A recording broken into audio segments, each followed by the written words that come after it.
Mayroong magkaibigang si Leon at si Tigre, sila ay matagal ng magkaibigan.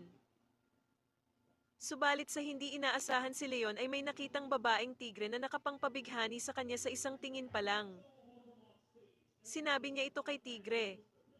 At sa hindi inaasahan, ay ito rin pala ang iniibig ni Tigre sa mga sandaling iyon ay hindi mo na nagpansinan ang dalawa.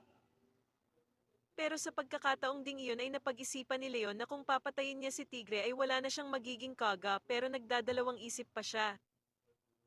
Ang hindi alam ni Leon ay nakahanda na pala si Tigre sa kanyang pinaplano.